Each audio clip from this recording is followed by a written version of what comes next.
be Stork versus Hero on Ground Zero. I love rhyming. My favorite player is up to bat versus Hero. Now, this isn't the Hero that you're probably the most familiar with. This is another Hero. It's kind of like the Yellow and Yellow situation we used to have. Yellow and Yarnak, Yellow Arnk. And now they're both gone, and we have Hero and Hero. It's very confusing. Very confusing scene. Okay, looks like we're getting ready to start. This is on Ground Zero again, as I said. They double up the maps for these things, but here we go.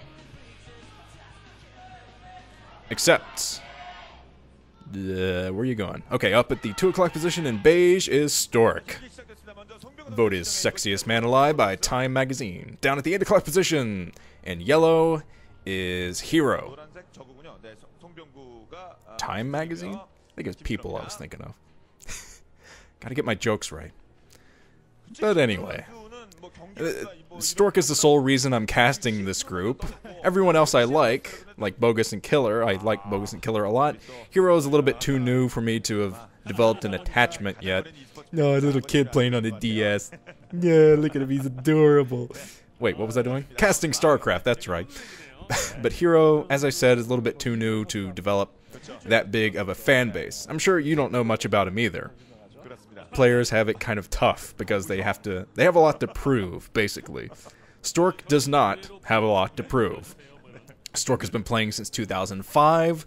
He is probably, well, you know, for a long time I've been saying that Stork is the second most consistent player behind Nada. Like, behind only Nada as far as consistency goes. But now that Nada is gone, Nada's been gone for a couple of years now, Stork might be overtaking him as far as consistency goes, because Stork has been around since 2005. Nada was active actually for a long time, so Stork might not quite be there yet. But if Stork keeps playing, he might overtake Nada. What the hell? Gateway first for Stork! Didn't even notice this. Dear God. Dual gate.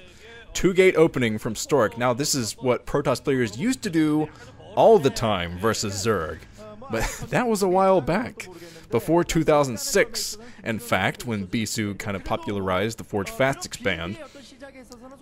Yeah, Protoss players were getting absolutely stomped by Zerg players every time they went for a 2-gate opening.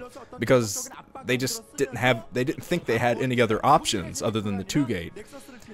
It's a strong opening because it gets your tech going quick, but it leaves you very vulnerable to mutas and all kinds of Zergling run-bys. That's another thing that's hard to fight back with this kind of build, but apparently Stork has worked out something, some kind of 2-gate ridiculousness, so let's see what he can do with this. I'm very interested to see what the hell he's going to do.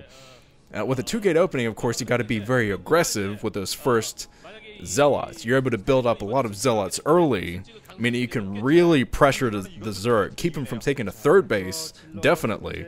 So if Hero does go out to get the 3rd base before scouting what's coming his way, no, he's already scouted this with a drone, so he knows what's happening. He knows he can't feasibly put down a 3rd hatchery.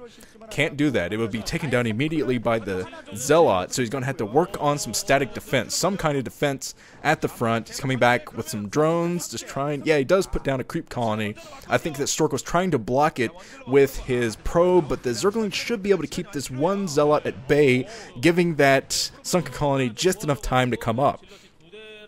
Yeah, I think that will be the way this goes, but it'll just be one sunken colony. I think that, yeah, Hero might want to invest in another one, but no, Stork is kind of pulling back with his Zealots. Yeah, he's pulling back with all of his Zealots, meaning he just wanted to kind of force that sunken at the front, see if he could take down Hero, decides that he can't, so he's just falling back for the defense, putting down his 2nd base, and now I think he's going to go try to transition into his Forge and some cannons at the front for defense.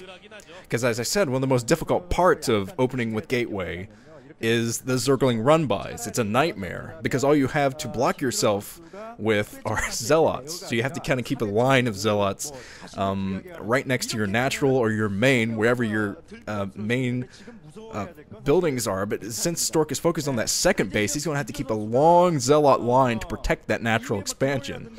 Yeah, this is going to be tough. And the lair coming up already on the 2 hatch. So this is the correct response from Hero. to go basically for mutas to do some harassment.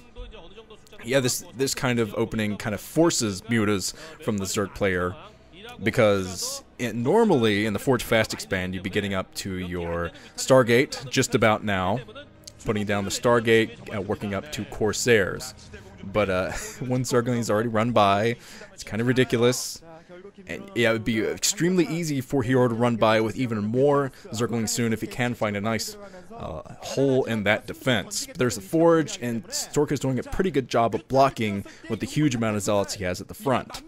But the Forge is going to be up soon. He needs some cannons at each of his bases to defend against these mutas that are coming up, because he won't have any other anti-air. He desperately needs something, but that is a nice line of Zealots, so at least Stork is going to be safe as far as Zergling run-bys go. Of course, he has this annoying-ass Zergling in the main, trying to snipe some probes and getting the scouting information at the same time. But okay, the one cannon at the front. Stork still can't seem to get rid of this pesky Zergling, but the one cannon will make things a lot easier. It'll allow Stork to kind of move out with a few of his Zealots, which would be very valuable at this point. But the Stargate coming up, the first Corsair on the way. But with this kind of build, the Corsairs, it's hard to group up the amount of Corsairs you need. There's Stork, he's putting a pylon right next to his natural expansion, but he should start putting down the cannons soon. But he's moving out with all of his Zealots. He's going to try to keep the mutas at Hero's base. Keep those mutas focused on the natural expansion in the main inside of Hero's base, so that Stork can kind of build up his Corsair fleet and make things easier to defend at home. Kind of a distractionary tactic, moving out with this many Zealots. And he could definitely do a lot of damage with these Zealots. There's Citadel Vadun coming up for Stork already, so he's teching up completely. There's some mutas moving out, trying to chase down those Zealots. Here comes the first Corsair. Oh, taken down immediately. That could be critical for Stork. He needed that Corsair very, very badly. I'm not sure what was up with his micro there. It might have been focusing on something else. But he has some Dragoons at the front. At least he has some other type of anti-air. Once these mutas reach the natural expansion, they picked off quite a few Zealots already, I think. Being chased off now by the cannon at the front and the Corsair. But some additional cannons being built now for Stork. I see one next to his natural. And he should definitely work on one inside of his main as well. But here comes Hero trying to snipe the cannon. He does snipe the cannon. Coming in with the Scourge as well. The Scourge getting awfully close to taking down that Corsair. But some excellent harassment from Hero so far, just keeping those Corsairs at bay, and the Dragoons trying to get close enough to kill these mutas, but can't seem to do it. Some mutas actually being sniped by some Dragoons, being sniped by the mutas. And that muta's being chased off now. Kills the last Corsair, I think. I don't think there are any more Corsairs in the air right now for Stork. So Stork is kind of cutting it very close with this defense. I'm not sure if he's going to be able to defend against this much longer. Yeah, the Hydralisk Den coming up now for Hero. So he has kind of been switching into the ground army. He's going to have a lot of Hydras out soon to pressure that front. And with the one single cannon, Stork will not last long against that. So what he needs to do now is get rid of the muta threat. Right now, he's trying to do it, chasing around the mutas with the Corsairs, trying to splash them. And Hero just sticking next to that natural expansion, seeing that there are absolutely no probes left at that natural. I think most of them ran back inside of the main. But now Hero is grouping up with his ground force. Oh man, this is going to be so tight for Stork. He needs more cannons, desperately needs more cannons at the front.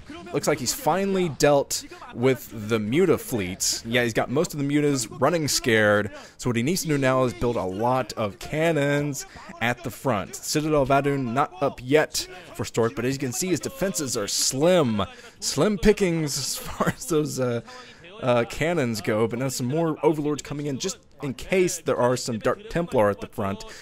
But oh man, he's got a huge ground army grouping up for Hero, and he's going to push it now. And there's still only that one cannon at the natural expansion. So yeah, Stork is going to have such a tough time. He has a few more reinforcements from those, still just the 2 gate from Stork, trying to build up to the Templar archives, but it could be a little bit too late. Here comes Hero, pushing through and getting his Zerglings out first, and then pushing in with the Hydralist, and the Corsairs chasing around the Overlords that are in the vicinity, but still not enough ground troops from Stork, I think, to fight this back. He does have the Dragoons in the back, picking at those Hydralists, but some reinforcement Hydralists are already coming up the map. It should be plenty for Hero to break through this natural expansion, it seems. But Hero is kind of backing off for now. He's kind of backing off, trying to take care of the Corsairs first and then go into the natural, I think. But yeah, look at the lack of cannons. The lack of cannons is just going to destroy Stork at this natural. A natural is going to go down definitely for him. And since Hero has already established his third base, he's not going to be economically behind Stork or anything. If he had just stuck to his 2 bases. But yeah, GG from Stork. I'll be okay. So the risky opening didn't quite pay off for the Dino Toss. But he'll have another chance moving into the losers match. I hope. Okay, let's check out the winners match first though.